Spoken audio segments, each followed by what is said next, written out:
bienvenue sur le podcast Et si j'étais, le podcast qui t'inspire pour ton avenir. Je suis Agnès et je suis coach en orientation. Mais avant ça, j'ai passé 15 ans dans un métier qui ne me correspondait pas.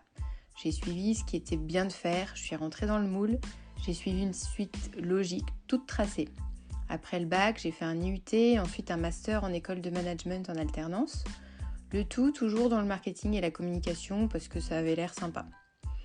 J'ai fait tous mes choix d'orientation par élimination, sans chercher ce que vraiment moi je voulais faire, sans prendre en compte ma personnalité, mes traits de caractère, mon potentiel, mais aussi mes limites. Et après une profonde réflexion et une année de formation, je suis maintenant coach professionnel spécialisé dans l'orientation des jeunes. Ces interviews métiers, c'est une manière de te faire découvrir des métiers vus de l'intérieur avec des personnes qui sont passionnées, qui sont transparentes et qui te partagent leur parcours plus ou moins linéaire et atypique. Bonne écoute! Bonjour Amandine. Bonjour Agnès. Merci écoute, de répondre à mes questions aujourd'hui pour l'interview Et si j'étais. Tu vas pouvoir te présenter, nous dire qu'est-ce que tu as fait comme études, où tu en es aujourd'hui. Mais ma première question, c'est à 18 ans, est-ce que tu te serais imaginé là, dans la situation professionnelle dans laquelle tu es aujourd'hui?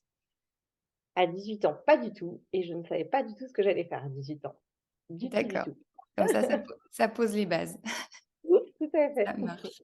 Alors du coup, ouais, au lycée, comment tu as fait tes premiers choix d'orientation? Qu'est-ce que tu as fait? Quel âge tu as? Où tu en es aujourd'hui? Un peu en... Alors, du coup, au lycée, c'était assez simple. Je ne savais pas du tout quoi faire, ni comment m'orienter. Donc, je suis tout à fait la bonne personne pour cette interview. Ouais, Je sais que déjà, c'était compliqué pour s'orienter parce que quand on nous demandait ce qu'on imaginait faire, on ne connaît pas tous les métiers. Et puis, on nous demande du coup, qu'est-ce que vous aimez faire? Donc moi, à l'époque, c'était partir en vacances et faire du cheval. Donc, on m'avait dit, vous pouvez travailler dans les chevaux. Ok, bon, donc tu vois, l'orientation était quand même assez compliquée pour moi. ouais, Du coup, j'ai fait ce que les parents préconisent, c'est-à-dire du général, voilà, pour avoir le plus d'études possible et pouvoir choisir finalement un métier plus tard. ouais. Donc, j'ai passé mon bac que je ne pensais pas avoir. Donc, du coup, je l'ai eu, du premier coup à 10-20, tu vois? Donc tout juste, voilà. Ouais. Et je me suis dit: «Bon, maintenant, il faut choisir quelque chose». Et à 18 ans, en fait, c'était l'époque où j'ai commencé, des extras en restauration, petit job étudiant, d'été. Ouais. Et ils m'ont un petit peu aidée puisqu'ils m'ont dit: «Continue un peu dans le relationnel, voilà, tu passes bien avec les clients, il faut essayer de t'orienter là-dessus».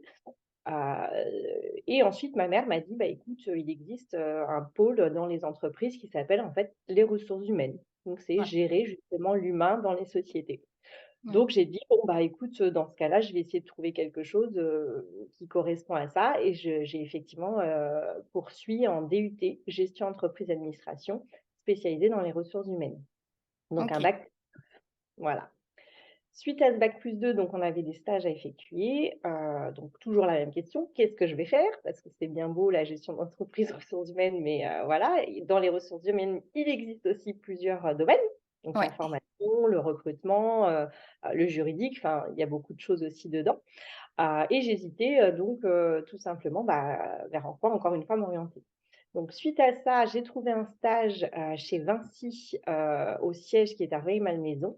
Et c'est eux qui m'ont, en fait, aidée à m'aiguiller pour la suite puisque j'ai fait un stage dans tout ce qui était communication de recrutement. Donc ça D'accord. permettait de voir un peu la com, parce que Ouais. souvent on se demande communication, marketing pour suivre, ou justement ressources humaines plus axées sur le recrutement. Je me suis rendu compte que la com, c'était pas du tout pour moi, hein, bien écrire, pas faire de fautes, voilà, moi je suis plus allée direct, droit au but et Ouais. rapide, donc c'était pas forcément mon domaine. Mais par contre, effectivement, le recrutement, c'est quelque chose qui me plaisait. Pouvoir offrir un travail à quelqu'un qui puisse s'épanouir, socialement, là-dedans aussi, c'était vraiment ce qui me portait un petit peu. Ok. Donc, eux m'ont dit: écoute, on te propose une alternance parce qu'on ne continuera pas en CDI direct avec un bac+2». À l'époque, c'était ça, hein, donc Ouais. c'était sur ces années, 2000, voilà, à peu près environ, je ne sais plus De... exactement, mais Ouais, c'était, voilà. 2008, 2006. Ouais, 2000, 2000 et quelques, voilà. Donc j'ai poursuivi avec eux en alternance et c'est grâce à eux, en fait, que j'ai continué en école supérieure de management en alternance qui était située à Logne, donc jusqu'au master, responsable de gestion, finalement. Ouais, et spécialisée toujours en ressources humaines. ouais. Et Voilà le donc parcours. et cette alternance, du coup, tu as fait, donc c'était 3 ans en alternance? Alors exactement, c'était 3 ans en alternance, donc j'ai continué, donc avec Vinci en communication de recrutement et à un moment, s'est posé la question: «Bon, tu veux pas continuer en communication, est-ce que tu veux pas effectivement, faire une autre année, pour la fin de tes études, dans une autre société?» Et c'était très judicieux parce qu'effectivement la communication m'intéressait pas forcément, donc j'allais pas poursuivre, au sein du service auquel j'étais chez Vinci. Et j'ai commencé à regarder comme ça pour la dernière année, il me semble, et j'ai eu la chance de tomber sur la création du groupe Natixis, qui était un regroupement, voilà, d'agences. Mmh. Et pour le coup, je suis arrivée au début de Natixis le premier jour, en tant que, responsable relations, jeunes emploi. Donc D'accord, j'étais au service, à ce service-là, et on pouvait effectivement là, gérer tout le recrutement, mais plutôt, relations école, donc plutôt, profil stagiaire ou alternant justement. ouais. Ensuite, j'ai trouvé, mon premier travail. Alors moi, je suis tombée donc en plein 2008, donc en pleine crise financière. Mmh. Donc j'ai trouvé mon premier travail en tant que chasseur de tête, hein, dans le recrutement, au sein d'un cabinet, qui était à Paris.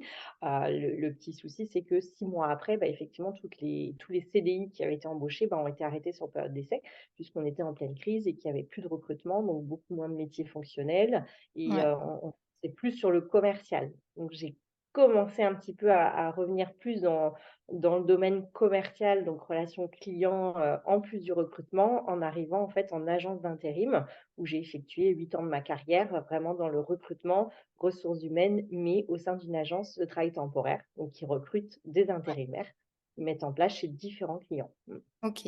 Ouais et donc là, ouais, tu as fait 8 ans dans J'ai fait ce secteur-là? environ 8 ans dans ce secteur-là, tout à fait. OK. On rentre vraiment dans un métier très, très diversifié, donc avec beaucoup de tâches aussi, Ouais, et surtout, bah, à un moment donné, on s'y perd un peu humainement parce qu'on est sur, de la compagnie aussi sur de la production, sur des marges, donc on n'a pas toujours les moyens de faire tout ce qu'on veut, et l'aspect humain, je le perdais en fait, tout ouais, bêtement, ouais, heu, au long de ma carrière.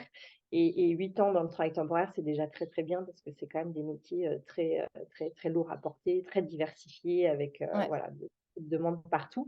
Et c'est vrai que moi, ce qui me plaisait au départ, c'était d'accompagner, d'offrir du travail aux gens, hein, et je retrouvais plus, les valeurs que j'avais au départ. et donc, alors pour en rev on va refaire une petite marche arrière dans ton parcours. Tu nous as un peu dit déjà, donc quand tu étais au lycée, tu savais pas trop, quoi faire. Et c'est vraiment ce qui t'a décidé, à aller, d'abord, dans le relationnel, dans les RH? C'est vraiment juste, par ta maman ou tu te souviens qu'il y a eu d'autres, Alors c'est vraiment par, mon expérience en restauration, parce que vraiment, je te dis, c'était mon premier job ouais, étudiant, sur l'été, hein. Je sortais, je sais plus du bac ou de quoi, et ouais, on m'avait donné un prospectus: «Tiens, il y a tous les jobs étudiants, d'été». ouais, Donc je me suis retrouvée à travailler en restauration en tant que serveuse à Gare de l'Est, dans la grande brasserie La Taverne qui est maintenant ouais, fermée. Heu, ouais, et c'est eux qui m'ont dit: «Non, non, mais continue dans le relationnel, ouais, il faut que tu trouves un métier dans le relationnel». Donc ça a été vraiment cette ouais. étape-là, finalement par ce premier job étudiant. Mmh mh. Et ensuite, effectivement, par ma maman qui m'a dit: «Il existe les ressources humaines». Parce Mmh. que moi, à l'époque, si je m'écoutais, je continuais en restauration. J'adorais ce métier, Ouais, ouais, bouger, voir des gens toute la journée, j'adorais la restauration.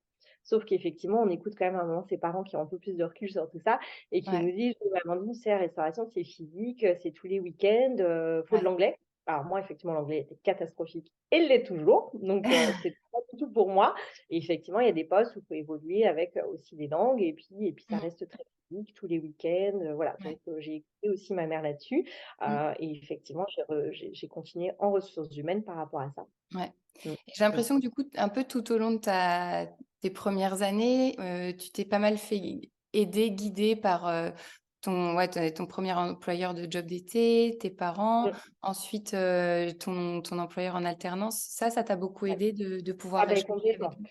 Mais Ouais, complètement, parce que comme je te dis, nous à l'époque, enfin moi à l'époque, moi l'orientation professionnelle, c'était, bah, aller dans les chevaux, quoi. Enfin non ouais, mais, parce que ouais, vous aimez les chevaux, allez travailler dans les chevaux. ouais.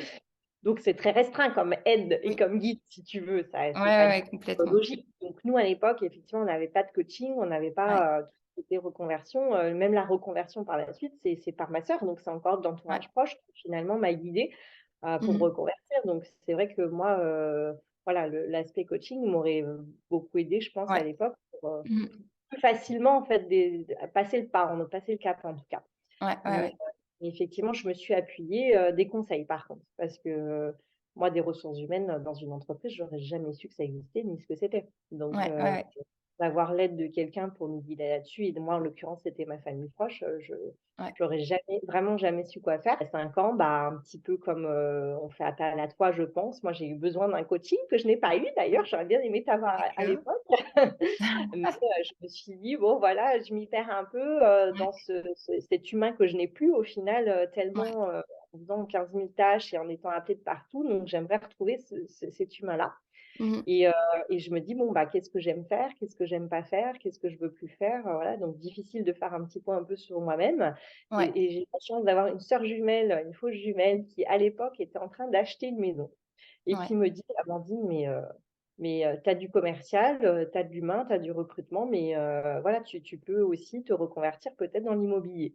Donc OK. bon, au début, je lui dis: «Non, mais moi, l'immobilier, enfin, je suis pas une vendeuse du tout, moi je suis l'humain, donc Ouais. moi je dis à tout, j'accompagne, voilà, je j'ai pas ce côté commercial, quoi, enfin. Ouais, Et ouais. effectivement, au final, si, je l'avais un petit peu parce que j'étais déjà dans la relation client au sein des entrepôts où je mettais les intérimaires en place, donc c'était Ouais. finalement une reconversion assez intelligente et surtout, bah, effectivement, ce que je cherchais, c'était retrouver l'humain, donc quoi de mieux que de travailler avec les gens pour un projet de vie, d'achat ou de vente, dans l'immobilier en tout cas.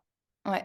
OK. Et Donc alors ça allait. comment tu t'y es prise du coup? Comment ça s'est terminé d'un côté et comment Alors ça s'est fait de l'autre? Alors ça s'est très bien toujours bien se terminer. Ça, c'est le premier conseil, que ça se termine toujours bien partout. On ne sait jamais, voilà, le La réseau suite? professionnel est très, très important et surtout dans l'immobilier pour la suite, de ce que j'ai fait. Donc que tout se passe toujours bien jusqu'au bout. Donc pour le coup, ça s'est très bien passé avec Randstad puisque je leur ai expliqué qu'effectivement mon projet là était de changer, de me reconvertir dans un autre métier, ne trouvant Mmh mh. plus, voilà, ce dont j'avais besoin. Donc ils m'ont écoutée. On a convenu qu'effectivement, ils m'accompagnent sur un projet CIF au départ, donc de reprendre des études, voilà, payées par OK. Randstad. Donc ils m'ont vraiment bien accompagnée là-dessus. J'ai convenu d'ouvrir un dernier compte avec eux. Voilà, on a fait en sorte que tout se passe bien des 2 côtés. Finalement, j'ai pas fait ce congé CIF malgré que j'avais repassé des concours à une école, voilà, et que j'ai été prise dans cette école. C'est Pourquoi? Parce une que, école de quoi du coup? c'était une école spécialisée dans l'immobilier, voilà, qui Ah était à oui, Paris. Donc, le d'accord. but, c'était de reprendre parce que pour moi, j'étais pas, crédible en tant qu'agent OK. immobilier. Donc pour moi, bah, comme beaucoup de gens, alors c'est un a priori, je le précise, beaucoup de Ouais. gens pensent qu'on n'est pas crédible alors que, c'est de l'accompagnement. Donc tout le monde peut être crédible en tant qu'accompagnant, en tout cas immobilier, qu'agent commercial immobilier. Ouais. Pour le coup, donc moi, j'avais quand même refait cette école en me disant: «Bon, voilà, je vais peut-être reprendre les études, pas me retrouver dans ce domaine comme ça». Et au final, je me rendais compte qu'en congé CIF, j'étais pas payée toute l'année. Il y avait 1 ou 2 mois de carence, voilà, on ne prenait pas Mmh tout mh. en charge. Moi, j'avais déjà, la trentaine, déjà une vie, voilà, des Ouais. responsabilités, des charges, donc je pouvais pas forcément repartir, sans Ouais. salaire sur 1 ou 2 mois ou 3 mois, ça paraissait compliqué. Et je me suis rendu compte que c'était compliqué quand même de trouver une alternance dans l'immobilier parce qu'il y a des dossiers à suivre, il y a de la prospection à suivre, c'est pas toujours évident. Et j'ai pu, tout simplement, bah, rentrer dans une enseigne. J'avais le choix effectivement entre mandataire, donc indépendant ou indépendant, mais dans un réseau d'agences, parce que le Mmh mh. but étant de toute façon de commencer en auto-entreprise et de devenir indépendante. Et j'ai intégré en fait, l'enseigne Iggy qui avait une école de vente sur place, donc qui OK. me permettait de former réellement, en plus de démarrer le métier, dès le premier jour. Voilà. OK. Donc j'ai pu intégrer directement dans le réseau Iggy, mais en tant qu'entrepreneur, hein, donc en étant indépendante quand même, mais dans Ouais. le réseau d'agences. Mmh mh. J'ai intégré donc en septembre 2018, donc ça va faire 4 ans et demi, bientôt 5 ans cette année, où j'ai démarré sur les terrains et ensuite j'ai pu faire une école de vente, 1 an après, donc ça c'était plutôt bien. Ça 1 an permet de après? rentrer sur le terrain, d'apprendre les ficelles du métier, Mmh mh. heu, l'aspect un peu technique, voilà. Pour autant, c'était très agréable d'avoir l'école de vente derrière parce qu'on savait de quoi on nous parlait. Donc j'ai trouvé Ouais. ça très bien. Ça dépend des parcours, il y en a qui vont le faire tout de suite, il y en a c'est plus tard, il y en a qui le font pas du tout, tout dépend des agences, des parcours et cetera. Ouais. Voilà. Et je suis, arrivée vraiment indépendante, un petit peu comme tout le monde, avec le covid, tout ce qui s'est passé, on s'est rendu compte qu'en agence, malheureusement, c'était très sectorisé. Pour moi, l'agence est un peu dépassée, et j'ai rejoint, tout simplement, le leader, digital en tout cas qui est alors je pense qu'on peut donner les enseignes, j'en ai donné, mais voilà Oui, oui, concrètement oui, tu peux. je suis chez IAD, qui est, l'immobilier à domicile, donc pour le Mmh. coup précurseur là-dessus, qui se sont créés en 2008 et qui sont maintenant internationales, voilà. Ouais, Donc j'ai rejoint ce réseau, tout simplement pour, pouvoir, travailler partout et sur de ouais. la recommandation. Donc Mmh. différemment qu'en agence où on fait du porte-à-porte, du phoning, qui tout ça est un petit peu dépassé, les gens en ont marre. Donc voilà, j'ai intégré une enseigne qui évolue par rapport à tout Ouais, ça. OK. Super. Alors est-ce que maintenant tu peux nous en dire un petit peu plus? C'est vrai qu'aujourd'hui, donc tu as ce statut, d'indépendante chez Mmh mh. IAD en appartenant à un réseau et Tout à donc fait. tu cumules un peu, tu me disais tout à l'heure, plusieurs activités en parallèle?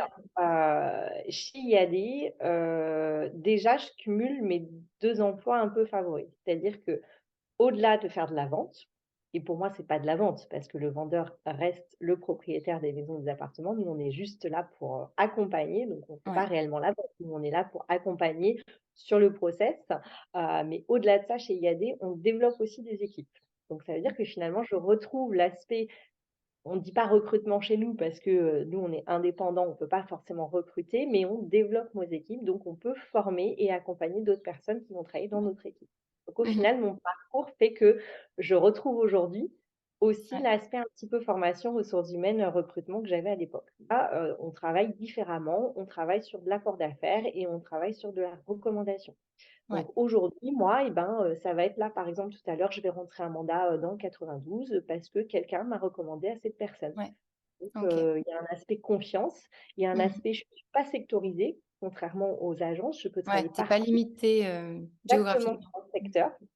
À côté de ça, je vais travailler intelligemment. Si c'est un secteur sur Paris où je vais avoir des difficultés à aller, il y a des bouchons, je ne vais pas être, forte pour accompagner, que ce soit sur la vente ou l'achat, je vais recommander un de mes collègues et Mmh. je vais être rémunérée pour cette recommandation, comme mes Mmh. apporteurs d'affaires. Donc si toi, Agnès, tu as une affaire demain et que tu me la rapportes, Je tu auras un t'appelle. pourcentage dessus. Voilà, il y a une rémunération. Ouais. Donc si tu veux, ça permet, déjà de récompenser tout le monde. Ça permet de fonctionner parce qu'il y a des ça fonctionne, c'est un très beau Mmh. réseau et en plus, on peut s'épanouir en développant nos équipes et en travaillant aussi à l'international pour ceux que ça intéresse, Ouais, parce qu'on ouvre aussi, pas mal de pays à l'international. ouais, Donc finalement, je m'épanouis complètement, ouais. sur ce réseau. Mmh. Tu as réussi du coup à regrouper un peu toutes tes compétences et ce que tu aimes, dans Exactement. ce métier-là. Par Mmh. ce biais-là par Ouais, ce biais-là et puis, en travaillant pas sur de «l'immobilier requin» entre ouais, guillemets, parce que l'immobilier, c'est un petit peu ça. On a une mauvaise image malheureusement, une étiquette, voilà, même si Stéphane Plaza a redoré quand même un petit peu le blason de l'immobilier à la télé, donc on le ouais, remercie. Mais hormis ça, on a une étiquette un petit peu, voilà, on veut vendre n'importe où, n'importe quoi, à n'importe qui. ouais, Heureusement, tout le monde n'est pas comme ça et chez IAD, on fonctionne tellement sur la recommandation et sur la fidélisation des clients. Au final, on a envie que ça fonctionne et on a envie que mmh. les gens nous recommandent, donc ça se passe très, très bien Ouais, c'est et on est positif. vraiment sur l'immobilier côté humain. On n'est Mmh plus mh. sur l'immobilier commercial, comme on peut Ouais, l'entendre, même s'il y a des techniques commerciales qui sont importantes à apprendre, donc il faut bien choisir aussi son marin ou sa parraine puisqu'on est accompagné ouais, avec un coaching aussi chez IAD, du coup, voilà, moi j'accompagne, les gens que j'ai sous mon aile.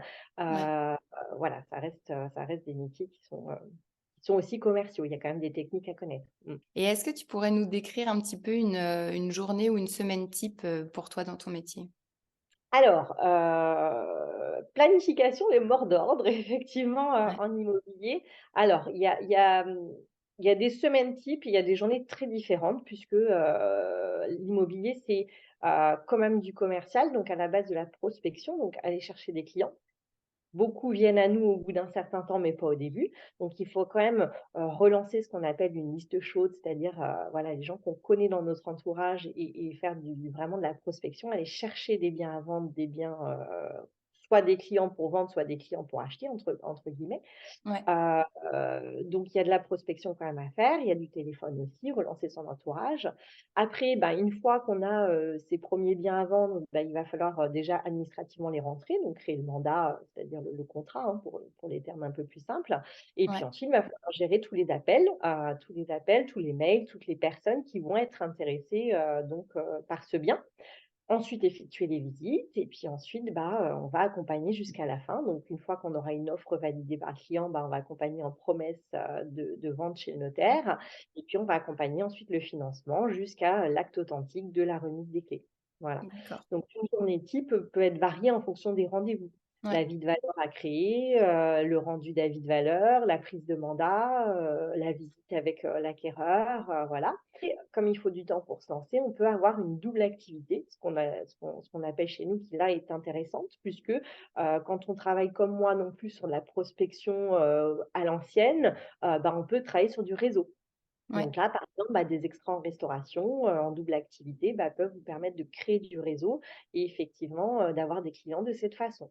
Donc il y a des OK. personnes qui vont avoir une double activité, soit pour le relationnel comme moi, soit qui vont avoir une double activité parce qu'au démarrage, ils n'ont pas le pôle emploi, ils n'ont pas d'argent pour investir quand même dans leur société puisqu'il y a des créer un fonds de commerce quand même, donc il y a un investissement qui reste très peu, voilà, par rapport à une franchise, Ouais, mais un investissement quand même. Et les premières factures ne sont pas avant 1 an, parfois 6 mois, parfois 3 mois, mais en tout cas, il faut, comme on le sait, entre une promesse de vente et un acte authentique, il ouais, faut 3 mois. il y a un Il faut certain quand même du temps. temps, Mmh. voilà, avant que ça se lance financièrement et puis avant d'être régulier. Parce que ça peut aller très vite sur la première facture, mais après, il faut être régulier pour avoir comme un salaire Ouais, tous les mois, tout simplement, ouais, hein. Donc on peut avoir un CDI à mi-temps ou un autre travail à côté au démarrage, en tout cas, pour pouvoir être plus serein ouais. financièrement.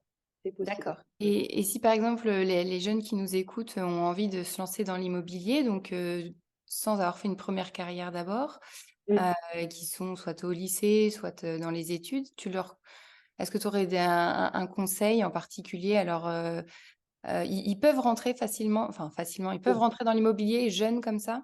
Ah oui, oui. C'est Alors tout le monde accessible? peut rentrer dans l'immobilier, mais vraiment, hein, il y a tout le monde Mmh. et n'importe quel parcours, vraiment. Parce que Ouais, l'immobilier, au final, c'est encore une fois, il ne faut pas le voir comme une vente de technique de maison ou d'appartement, il faut le voir comme un accompagnement. En tout cas ouais, chez nous, en tant que ouais. mandataire, il faut donc tout le monde vraiment peut intégrer ce métier-là. Et après, ben, il va être plus ou moins, on va dire, opérationnel plus ou moins vite. Chacun avancera à son rythme, ça Ouais. c'est important, mais tout le monde peut y aller. Alors soit effectivement je suis jeune, je suis encore dans les études, donc là je fais, tout le parcours scolaire, BTS immobilier, école Mmh. supérieure immobilière et cetera et cetera. Ça vous permet d'avoir une carte aussi T ou pas en fonction du diplôme, hein, et de pouvoir Ouais, avoir votre propre enseigne. Donc tout dépend dans quel réseau on intégrera derrière. Est-ce que je travaille en agence? Est-ce que je travaille mandataire? Est-ce que je travaille en franchise à mon nom? Tout ça, ça se réfléchit et on est accompagné là-dessus aussi. Il faut faire ses propres choix en fonction de sa personnalité. ouais, Ou alors, bah, comme moi, vous êtes en reconversion professionnelle, vous en avez marre de travailler pour quelqu'un, vous voulez travailler pour vous, hein, parce que vous avez des sous à quelqu'un d'autre, c'est bien, mais c'est encore mieux quand ça nous arrive à nous. Et dans ce ouais. cas-là, on prend les choses en main et on devient indépendant, mandataire directement. Et l'école que tu avais failli intégrer du coup, que finalement tu n'as pas faite, il me semble Oui, de c'était l'école c'était, de Paris, effectivement, c'est une spécialisée dans école que tu l'immobilière. Mmh. ouais, c'est une Je école l'ai que tu connu aurais en pu regardant intégrer? sur internet, hein. Voilà, Ouais, j'ai fait des recherches sur internet, école d'immobilier et ouais. cetera, Mais voilà. elle s'intègre, après le bac, par exemple, tu te souviens de ça ou? Alors celle-ci, oui, bien sûr. Après, je pense que, bah, soit en BTS, soit en école Ouais. supérieure, soit on fait tout, soit licence, enfin un petit peu, Mmh. voilà. Vraiment, il Ouais, faut se renseigner là-dessus, mais il y a tout ouais, niveau, hein, dans l'immobilier aussi. Et effectivement, en fonction de si je veux récupérer une franchise et avoir la carte, spécifique, dans ce cas-là, il faut effectivement avoir certaines, écoles, certains ouais, niveaux d'études certes. ou alors de l'expérience, hein, certaines Ouais, années d'expérience. Donc tout dépend effectivement, voilà, si je veux rentrer en franchise ou pas. L'indépendance comme nous chez IAD, n'importe qui y rentre puisqu'on n'a pas la carte T. Nous, on accompagne juste en tant qu'agent commercial mandataire immobilier. Voilà, ouais, on n'est pas agent immobilier, attention, c'est différent. Il OK. y a différents termes juridiques. Pour toi, c'est quoi le critère le plus important dans ton travail? Est-ce que c'est avoir du sens, un bon salaire, le contact humain ou la diversité des tâches? Bah, moi, je pense que c'était clair, ça va être le contact humain. Ouais, Moi, j'ai besoin de rencontrer des gens, j'ai besoin de discuter, j'ai besoin d'apprendre des choses tous les jours. Donc un salaire important maintenant, c'est pas ce qui fera le bonheur. Donc je pense qu'il faut, beaucoup le disent, hein, souvent on est plus, on s'épanouit plus au travail parce qu'on a des bons collègues ou une bonne équipe que parce qu'on a un bon salaire. Alors, tout ouais, dépend encore une fois. Chez IAD, quand on rentre, on a une vision des choses, hein. On rentre pas pour un salaire, on rentre, soit parce qu'on a envie de temps libre avec ses enfants, soit parce qu'on ouais, a envie, de ne plus travailler pour un patron. On rentre pour quelque chose chez IAD. Donc ouais. nous, c'est une vision, c'est voilà, qu'est-ce qui est important pour nous? Comment s'épanouir? Effectivement, tout ça, c'est le thème principal de chez IAD. Mmh. Donc pour moi, le contact humain est primordial et après chacun est différent, donc chacun aura besoin d'autres choses. Donc Ouais, ouais. Mais toi, c'est le contact humain, mais moi, clairement. c'est le contact humain. Ça a été dès le départ dans les ressources humaines, c'était le but, c'était de rencontrer des gens, de s'épanouir des autres, Ouais, d'ouvrir un peu, son esprit et pas rester, braqué sur nos idées et s'enrichir des autres. Moi, ça a été, ouais. c'est toujours ça. J'ai besoin de ce contact et cet épanouissement, au niveau des autres, ouais. Mmh. OK. Et alors, quelles qualités il faut avoir pour être, dans l'humain et dans l'immobilier en particulier? Ah bah, déjà, faut aimer les autres parce que clairement, il faut s'intéresser aux gens et les écouter. Enfin, Ouais, ça, c'est la 1re des qualités, elle est là. C'est écouter vraiment les gens ouais, et s'adapter à leurs besoins. Il faut vraiment être dans l'écoute. ouais, Après forcément, bah, il faut être agréable et souriant et aimer les gens, oui, sinon c'est la ouais, 1re des choses. Et puis après, bon, bah, l'immobilier, il faut aussi des connaissances, il faut aussi se former, pour accompagner correctement, aussi. ouais, Notamment faire entendre un prix à quelqu'un. Si vraiment on est vendeur, il faut qu'on entende le prix et le marché, donc il faut se renseigner aussi sur l'immobilier. Il faut aimer quand même un petit peu son domaine, bien entendu. ouais, Mais après, à partir du moment où on aime les gens et on aime accompagner, voilà, on s'épanouira de toute façon dans ce domaine, ça c'est une ouais. certitude. OK. Est-ce que toi, Et l'organisation, pardon, faut être très organisé. l'organisation, important. Planifier les choses, l'organisation et la rigueur quand même sont très importants parce qu'on Ouais, se retrouve vite avec beaucoup de tâches aussi et surtout avec, des délais à respecter, pour nos vendeurs ou nos acquéreurs. Donc il faut ouais, quand même planifier correctement les choses et être bien accompagné encore une fois. Ça va être très ouais. important. Mmh, mmh. OK. Merci pour ce petit complément. Et est-ce que dans ta scolarité, tes études ou tes différents jobs, tu as eu, un mentor, une personne qui t'a inspiré? Alors, oui, moi, ça a été clairement, bah, Béatrice Bardini que je remercie encore, à l'époque de Vinci, encore une fois, donc de Ouais, mon stage de DUT, donc j'en étais au niveau bac+2, ouais, heu, qui a su justement m'orienter professionnellement en me disant: «Bah, tu n'es pas prête à être en CDI tout de suite, dans notre ouais, domaine, il faut que tu continues tes études» et clairement, c'est grâce à elle que j'en suis là aujourd'hui parce que, ouais, voilà, elle m'a toujours dit, parce que moi j'ai toujours dit: «J'ai eu beaucoup de chance dans le travail professionnel». Voilà, mon oncle m'a trouvé ce stage, j'ai eu beaucoup de chance, voilà, à chaque fois de rebondir, ouais, professionnellement malgré la crise et cetera. Et ouais, elle m'a toujours dit: «Non, non, c'est pas que de la chance, on se crée aussi la chance». ouais, Et aujourd'hui, effectivement, j'ai créé ma chance et ce que j'ai grâce à IAD parce que j'ai pris, les choses en main et que je me suis dit: «Allez, je me lance là-dedans». Grâce à mon conjoint aussi qui a une situation plus stable aussi, il y a beaucoup de choses ouais. aussi qui font qu'on se lance ou pas dans l'indépendance. Mmh mh. Mais effectivement, mon petit mentor, hein, petit, en tout cas celle qui m'a bien aiguillée, c'était Béatrice Bardini à Ouais, l'époque, qui était responsable de la communication et de recrutement chez Vinci, ouais. OK, Mmh, mmh, ça marche. mmh. Écoute, dernière question pour, ceux qui nous écoutent, les jeunes qui sont un peu perdus. Quels conseils tu leur donnerais pour les aider à trouver leur voie? Bah, déjà de faire appel à toi, ça peut être pas mal d'avoir quelqu'un qui nous coach réellement. Alors sincèrement oui, aujourd'hui on a les moyens d'être accompagné, donc faut pas hésiter quand on peut en tout cas.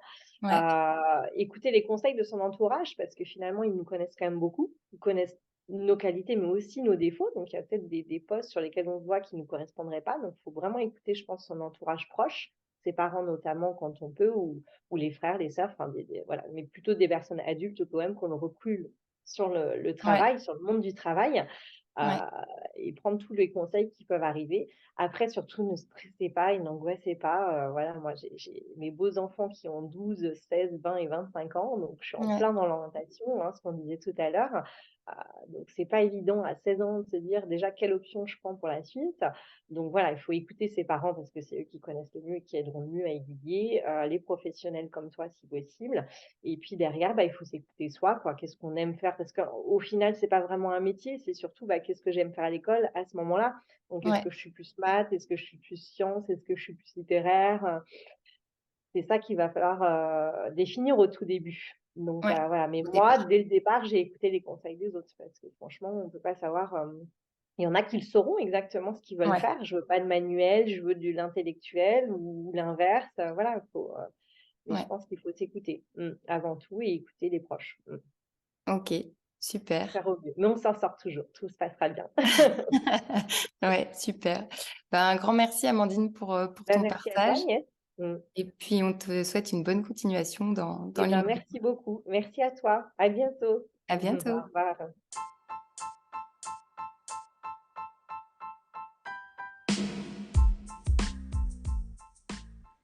Et voilà, l'interview est terminée pour aujourd'hui.